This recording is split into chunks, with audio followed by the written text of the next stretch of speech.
Onam, done by Samarth Ranji.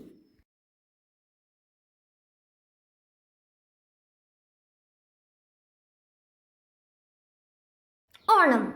Onam is a harvest festival celebrated in the state of Kerala and by Malayalis around the world.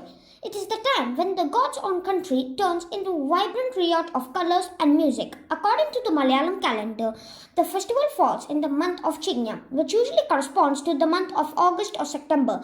Deeply rooted in ancient Keralite culture, the festival is celebrated with much enjoyment and enthusiasm.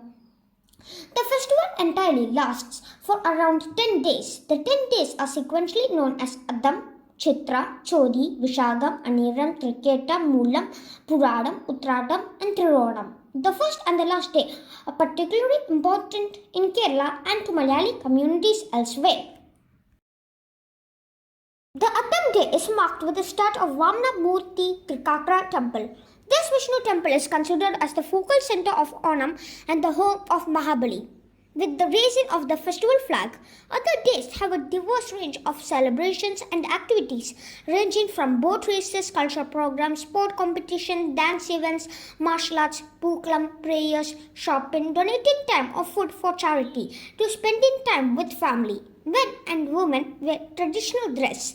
The Kerala sari or Kasavu sari is particularly worn on this day, and its concluding 10th day is viewed as Thironam, when most of the events and festival traditions are observed amongst Malayali households across the globe. Story of Onam. The legendary story of King Mahabali is fascinating.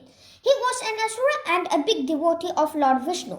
Still today, he is most popular in the beautiful state of Kerala and was greatly respected in his kingdom, as he was considered to be wise and extremely generous. Without a doubt, Kerala witnessed its gold era in the rule of King Mahabali, when everybody was happy and there was no discrimination on the basis of caste or class. It is believed that there was neither crime nor corruption.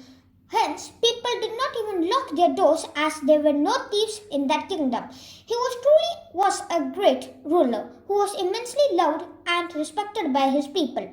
The people were very happy and prosperous under his rule. Mahabali was the grandson of Prahlada and the son of Virochana. He was taught the Vedas by his grandfather Prahlada and later by his teacher Shukracharya.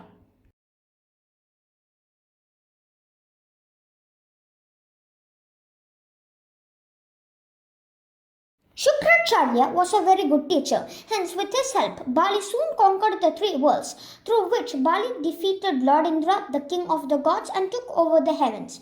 Shukracharya once called him Bali, "You have now conquered the three worlds. But if you wish to always be the lord of the three worlds, you have to perform 100 Ashwamedha Yajna. Doing so, you will always be the king of the three worlds." Bali, who respected his teacher, accepted in an instant and started about making preparations for the yajna. Indra was lying dejected, as Bali had not only defeated him, but was also showing the world how a great ruler should behave. Indra sat beside his mother, said the truth, and then goddess Aditi looked at her son and was sad for him, as a loving and caring mother. Aditi, the mother of the Devas, prayed to Vishnu, seeking help for her sons. Vishnu promised to help her at the right time. Aditi and Kashyap were the parents of Vamna, beautiful short boy who was extremely intelligent and was the darling of the house.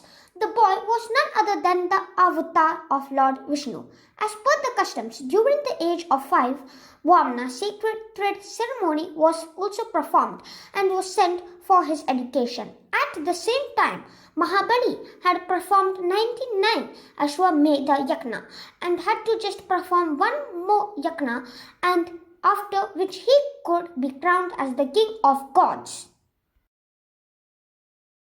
Just when the final Ashwamedha Yajna was about to be completed, the entire kingdom saw a handsome dark boy approach the throne. Towards the boy, Mahabali felt a surge of love and got up from the throne and bowed before the boy. Mahabali says, "Sir, I am honored that you have came to my 100th Ashwamedha Yajna." I now feel it will be a success. Meanwhile, Guru Shukracharya was looking at the boy suspiciously while Mahabali asks the boy to wish for anything he wanted. At the same moment, Shukracharya interrupted Mahabali, who turned around in surprise. The Guru nodded curtly and went inside the main hall to a private room. Mahabali hurriedly apologized to the boy and went to with his Guru. Shukracharya spoke firmly. The boy is none other than Lord Vishnu and has definitely come here on behalf of Indra. However, lost in devotion, it seemed as if Mahabali heard only half of what his guru had said, Lord Vishnu, and looked like a man in a daze. He was overcome with joy as his lord had came to ask something. Disobeying the direct words of his guru, Mahabali goes towards his divine with a simple devotion from his heart. Nothing mattered to him anymore. Mahabali went to the boy again, apologized, and softly asked him for his wishes. The boy looked at Mahabali quietly. I want 3 steps of land measured by my feet. To a surprise, Mahabali expected something big, something like his life, anything but not this. This was too simple as he almost laughed and said, 3 steps? Is that all you want? I will give that to you. The boy mentioned, if a person cannot be satisfied by 3 steps of land, there's nothing much he can be satisfied with. Your Majesty, that's all I wish. The king still felt the same magnetic effect, looking at the boy, and he nodded his head, saying, anything you wish for. Since Mahabali had already given his word, he refused to retract it. It was at this moment that the unimaginable happened.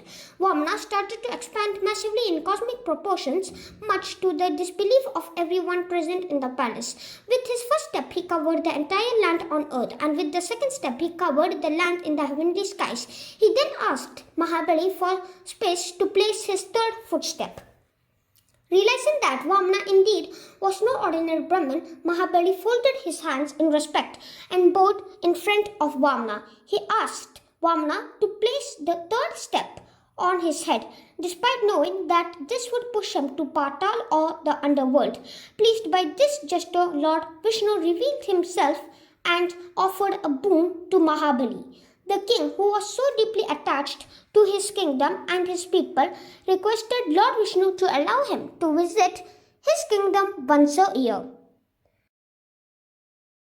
Onam Sadhya is a meal which consists of nearly 30 mouth-watering vegetarian dishes prepared by the members of the family and is served on a traditional banana leaf. In the center, you will see a mountain of rice accompanied by parappu or lentils with a spoonful of ghee, samba and rasam.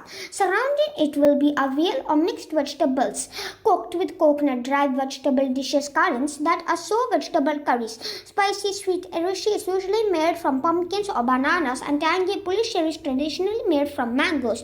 There will be also an assortment of pickles made from mangoes, lemons and even ginger. The meal starts with a few pieces of banana chips and jaggery and is surrounded with the different types of delicious sweet pies, some made from jaggery or rice flakes.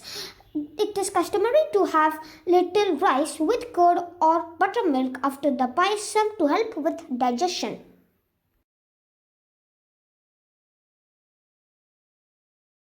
Thank you. Have a nice day.